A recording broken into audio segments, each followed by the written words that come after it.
राधे राधे, जय माता की भक्तों। आप सभी का स्वागत करती हूँ स्पिरिचुअल ज्ञान साधना में और आप सभी से अनुरोध करती हूँ कि स्पिरिचुअल ज्ञान साधना को सब्सक्राइब कर लीजिए और बेल आइकन को प्रेस कर दीजिए ताकि आपको नई नई वीडियोस का नोटिफिकेशन मिल जाए। हिंदू धर्म में नाग देवता का विशेष महत्व है, इसलिए प्रत्येक वर्ष श्रावण माह में शुक्ल पक्ष की पंचमी तिथि को नाग पंचमी मनाई जाती है। इस दिन नाग देवता को दूध पिलाकर उनकी पूजा अर्चना की जाती है। नाग पंचमी वाले दिन कई जगहों पर मेले आदि का आयोजन भी होता है। जय माता की, राधे राधे। कैसे हैं आप सभी लोग? आशा करते हैं सभी लोग बहुत अच्छे होंगे। बताने के लिए कमेंट में जय माता की, राधे राधे अवश्य ही लिखिएगा। तो भक्तों, आज की वीडियो में हम आपको नाग पंचमी से संबंधित बहुत ही सुंदर सुंदर कथाएं सुनाएंगे। सबसे पहली कथा जो सुनाएंगे वो है जब एक सांप ने की थी भाई बनकर अपनी बहन की रक्षा। तो ये नाग पंचमी से जुड़ी हुई पौराणिक कथा है जो कि आज की वीडियो में हम आपको सुनाने जा रहे हैं। बोलिए गणेश भगवान की जय, गौरी शंकर भगवान की जय, लक्ष्मी नारायण भगवान की जय, बोलिए नाग देवता की जय। भगवान का ध्यान करते हुए बहुत ही सुंदर कथा है, इसका हम श्रवण करेंगे तो हमें अनन्य पुण्य फल की प्राप्ति होगी। हिंदू धर्म में नाग देवता का विशेष महत्व है, इसलिए प्रत्येक वर्ष श्रावण मास में शुक्ल पक्ष की पंचमी तिथि को नाग पंचमी का त्योहार मनाया जाता है। ज्योतिष शास्त्र के अनुसार नाग पंचमी को जो शिव भक्त नाग देवता के दर्शन कर उनकी आराधना करते हैं, उनकी कुंडली में मौजूद काल सर्प दोष से उन्हें मुक्ति मिल जाती है। तो चलिए प्रारंभ करते हैं आज की कथा। पुराने समय में एक सेठ के 7 पुत्र थे। उन सबकी शादी हो चुकी थी। इनमें से एक सेठ जी के सबसे छोटे बेटे की बहू बहुत संस्कारी थी, लेकिन उसका कोई सगा भाई नहीं था। एक बार घर की सबसे बड़ी बहू ने अपनी सभी देवरानियों को घर लीपने के उद्देश्य से पीली मिट्टी लाने के लिए कहा और उसके साथ उसको भी चलने को कहा। इस पर घर की सारी बहुएं डलिया और खुरपी लेकर अपनी जेठानी के साथ चल पड़ीं। इसी दौरान मिट्टी खोदते हुए बड़ी बहू को एक सांप दिखाई दिया, जिसे मारने के उद्देश्य से उसने खुरपी से उस पर प्रहार किया। लेकिन छोटी बहू ने अपनी जेठानी को रोक दिया और कहा कि ये एक निरपराधी है, आप इसे जाने दीजिए। अपनी देवरानी की बात सुनकर जेठानी ने उस सांप को जाने दिया। उधर छोटी बहू ने सांप से कहा कि हम अभी वापस लौटकर आती हैं, तब तक तुम कहीं जाना नहीं। लेकिन छोटी बहू पीली मिट्टी एकत्रित करने के बाद सीधे घर चली गई। फिर अगले दिन जब उसे याद आया तब वह अपनी सारी जेठानियों को लेकर सांप के पास पहुंची, जहां उसने देखा कि सांप अब तक वहीं बैठा हुआ है। जिस पर छोटी बहू ने सांप से कहा कि भैया हमें क्षमा कर दो, कल हमें आपका स्मरण ही नहीं रहा। छोटी बहू के मुख से भैया सुनकर सांप ने कहा कि बहना, यदि तुमने मुझे भाई कहकर संबोधित नहीं किया होता तो अब तक मैंने तुमको डस लिया होता, पर आज से तू मेरी बहन है और मैं तेरा भाई। उसके बाद सांप ने छोटी बहू से वरदान मांगने को कहा, जिस पर छोटी बहू ने सांप से कहा कि मेरा कोई सगा भाई नहीं है, इसलिए आज से तुम मेरे भाई हो। जिसके बाद एक दिन वह सांप मनुष्य का रूप लेकर छोटी बहू के घर पहुंचा और उसके घर वालों से बोला कि आप लोग मेरी छोटी बहन को बुला दो। हालांकि प्रारंभ में छोटी बहू के ससुराल वालों को शक हुआ, लेकिन फिर भी उन्होंने छोटी बहू को यानी उसके भाई के साथ उसे भेज दिया। फिर सांप ने अपनी बहन से कहा कि तुम अपने नाग भाई को भूली तो नहीं हो, चलो अब मेरी पूंछ पकड़कर मेरे पीछे पीछे आओ। छोटी बहू ने अपने नाग भाई के कहे अनुसार ही किया। उसने देखा कि वह एक ऐसी जगह पहुंच गई जहां हर तरफ बहुत सारी धन दौलत पड़ी हुई है, जिसके बाद वह वहां आराम से रहने लगी। एक दिन सांप की माता ने छोटी बहू से कहा कि वह अपने भाई को पीने के लिए दूध दे दे, जिस पर छोटी बहू ने अपने भाई को गर्म दूध पीने को दिया, जिसके कारण सांप का मुंह जल गया और सांप की माता छोटी बहू से क्रोधित हो गई। लेकिन सांप ने उन्हें शांत करवा दिया। कुछ दिनों बाद जब छोटी बहू अपने ससुराल वापस जाने लगी, तब सांप ने उसे एक भाई होने के नाते बहुत सारे सोने चांदी के आभूषण और कीमती सामान दिया, जिसको देखकर छोटी बहू के ससुराल वाले आश्चर्यचकित रह गए। फिर उसकी जेठानी ने छोटी बहू से कहा कि तुम्हारा भाई तो बहुत धनवान है, ऐसा करो तुम उससे और अधिक सोना लेकर आ जाओ। जिस पर सांप ने अपनी बहन का घर कीमती जेवरात और सामानों से भर दिया। साथ ही सांप ने अपनी बहन को एक बहुत ही सुंदर हीरे का हार दिया, जिसकी चर्चा उस राज्य की महारानी को भी हो गई। उन्होंने आदेश देकर छोटी बहू का वह कीमती हार मंगवा लिया, जिससे दुखी होकर छोटी बहू ने अपने भाई को याद किया और सारी बात बता दी। सांप ने महारानी के गले में पड़े हार को नाग में बदल दिया, जिससे महारानी डर गई और उन्होंने तुरंत उस हार को उतार दिया। अगले दिन महारानी के आदेश पर छोटी बहू को राजमहल में बुलाया गया और उससे उस हार के विषय में पूछा गया। छोटी बहू ने बताया कि ये हार मेरे अलावा अन्य किसी के गले में जैसे ही पड़ता है सांप में बदल जाता है। महारानी इस बात को सिद्ध करने के उद्देश्य से छोटी बहू को हार पहनने को कहती हैं और वह हार छोटी बहू के गले में पड़ते ही हीरे की मणि में बदल जाता है, जिसे देखकर राजमहल में उपस्थित सभी लोग आश्चर्यचकित रह जाते हैं। साथ ही महाराज और महारानी छोटी बहू की बात से प्रसन्न होकर उसे बहुत सारी स्वर्ण मुद्राएं भेंट करते हैं, जिसे देखकर छोटी बहू की जेठानी उससे ईर्ष्या करने लगती है और छोटी बहू के पति को उसके खिलाफ भड़का देती है कि आखिर तुम्हारी पत्नी को इतना धन और आभूषण कौन देता है। अपनी भाभी के मुख से यह बात सुनकर छोटी बहू का पति उसके चरित्र पर संदेह करने लग जाता है। छोटी बहू दुखी होकर अपने नाग भाई को याद करती है, जिस पर नाग देवता अपनी बहन के पति को कहते हैं कि ये मेरी बहन है और अगर तुमने इसके चरित्र पर कभी उंगली उठाई तो मैं तुम्हें छोड़ूंगा नहीं। नाग देवता की ये बात सुनकर छोटी बहू के पति ने उससे अपनी भूल के लिए क्षमा मांगी और उनको आदर से प्रणाम किया। मान्यता है तभी से नाग पंचमी के दिन भारतीय स्त्रियां सांप को अपना भाई मानकर नाग देवता की पूजा करती हैं और उनका आशीर्वाद पाती हैं, साथ ही उनसे सदैव रक्षा करने का वचन भी मांगती हैं।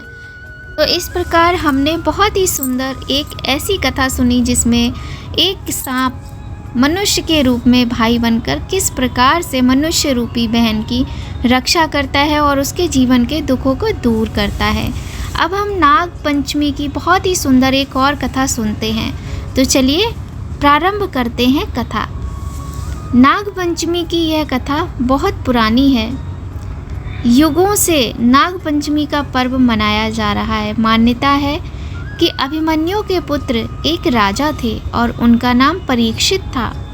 एक बार राजा को एक सांप ने काट लिया और उनकी मृत्यु हो गई।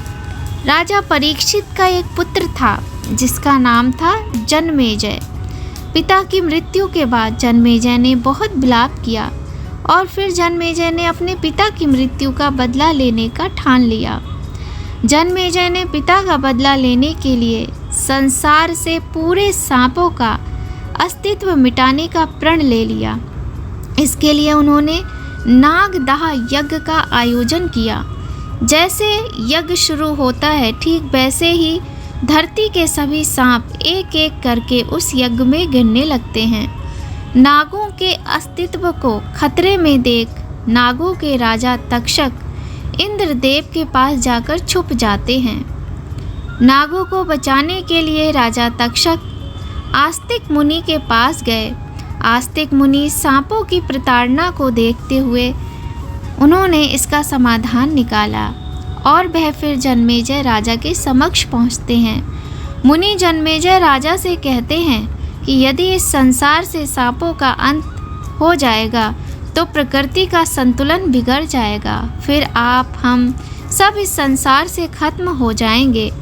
मुनि राजा को ऐसी ही अन्य बातों के द्वारा समझाते हैं और अंत में जन्मेजय राजा उनकी बातें मान लेते हैं। फिर राजा उसी समय अपना दाह यज्ञ समाप्त कर देते हैं। कहा जाता है यज्ञ समाप्त होने के बाद नागों के राजा तक्षक वहां पर पहुंचते हैं और वहां पर पड़े मूर्छित सांपों को तड़पता देख एक उपाय निकालते हैं। सांपों की जलन को मिटाने के लिए उन पर दूध चढ़ाया जाता है। कहा जाता है जिस दिन मुनि सभी नाग प्रजाति को बचाते हैं वह दिन सावन के महीने की शुक्ल पक्ष की पंचमी तिथि ही थी। इसलिए इस दिन के बाद से सावन मास की शुक्ल पक्ष की पंचमी तिथि को नाग को दूध चढ़ाने की परंपरा शुरू हुई और इस तिथि को नाग पंचमी कहा जाने लगा। तो यह थी बहुत ही सुंदर नाग पंचमी की कथा। इसी दिन से नाग पंचमी के पावन पर्व का प्रारंभ हुआ। इसीलिए नाग पंचमी का ये सुंदर त्यौहार मनाया जाता है। आपको यदि कोई भी कथा अच्छी लग रही हो या वीडियो अच्छी लग रही हो तो आप लाइक अवश्य कर दीजिए, फिर आप बाद में भूल जाएंगे।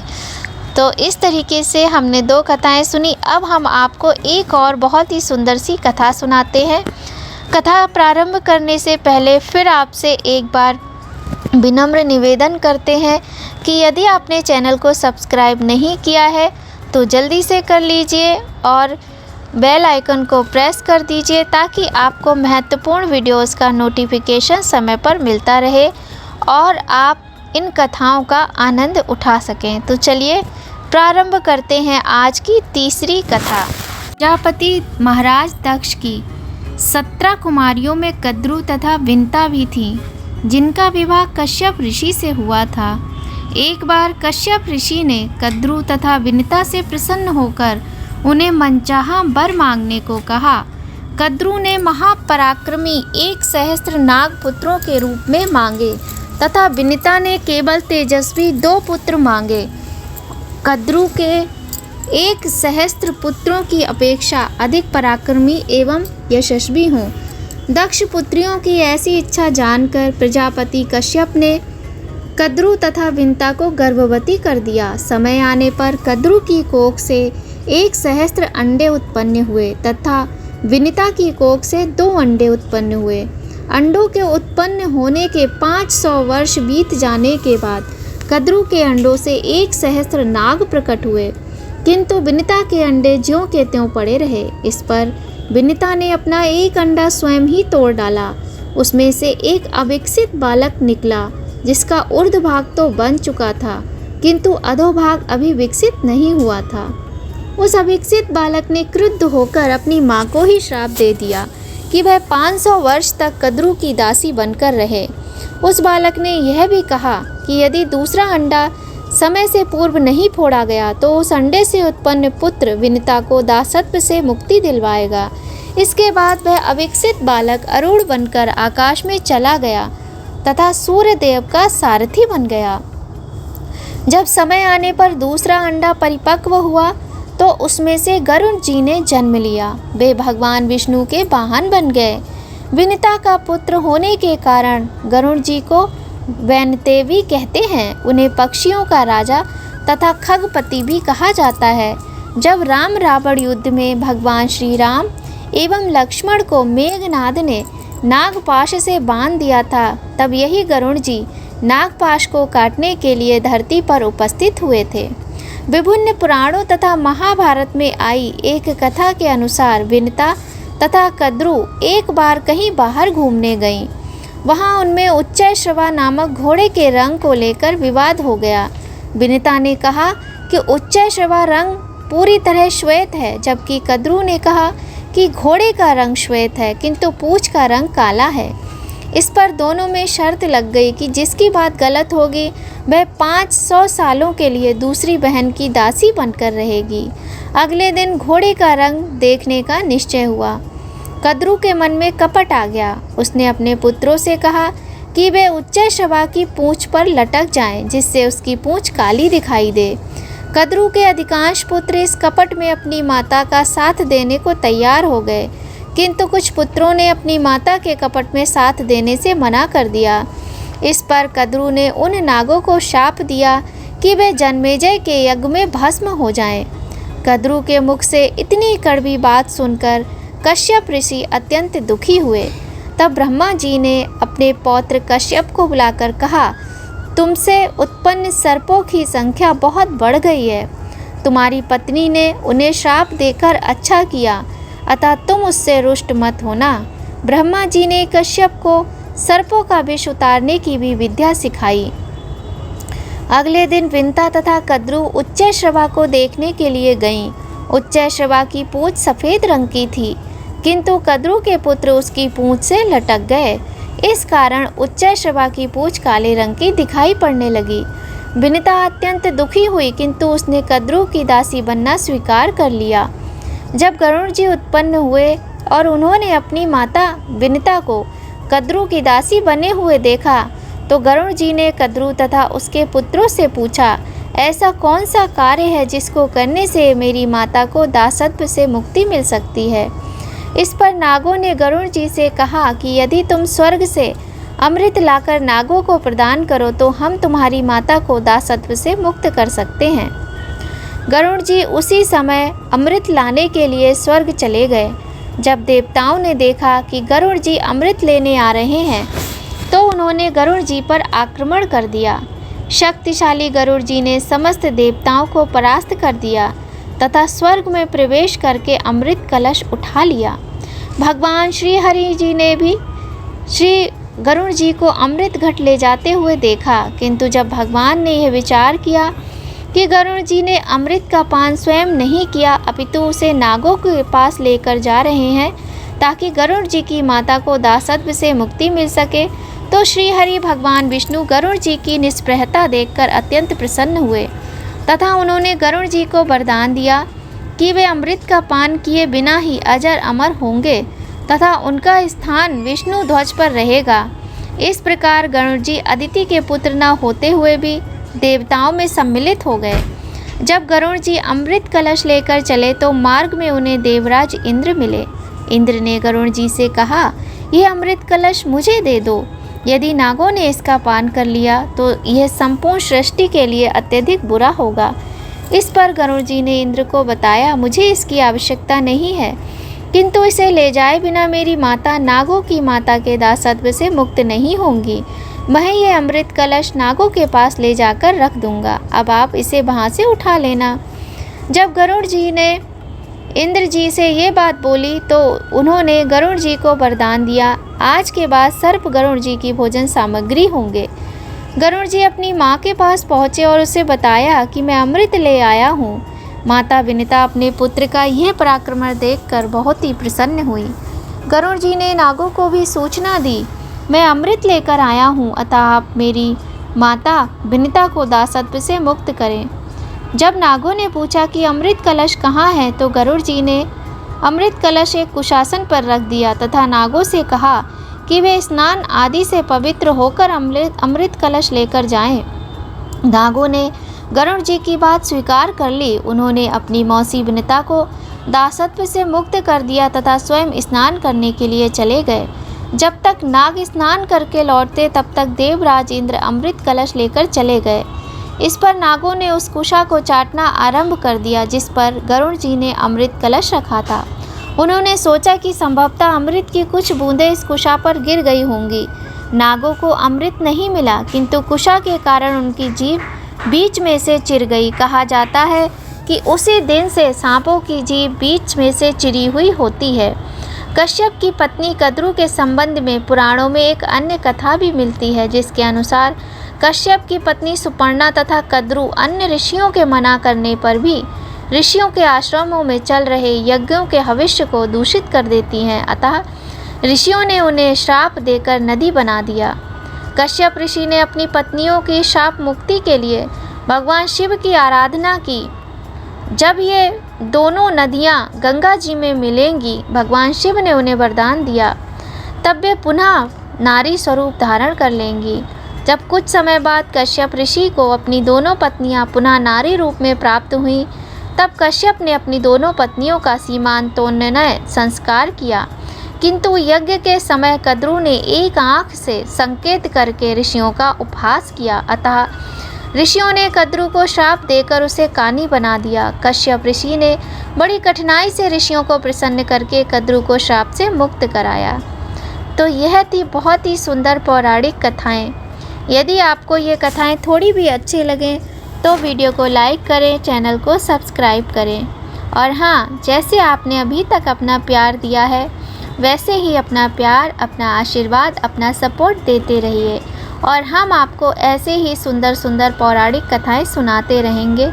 तो मिलते हैं आपसे नई कहानी में नई जानकारी के साथ। तब तक सभी लोग खूब खुश रहिए, प्रसन्न रहिए, अपना और अपने अपनों का ख्याल रखिए। और हाँ, जय माता की राधे राधे कमेंट पे अवश्य ही लिखिएगा। जय माता की राधे राधे, हर हर महादेव।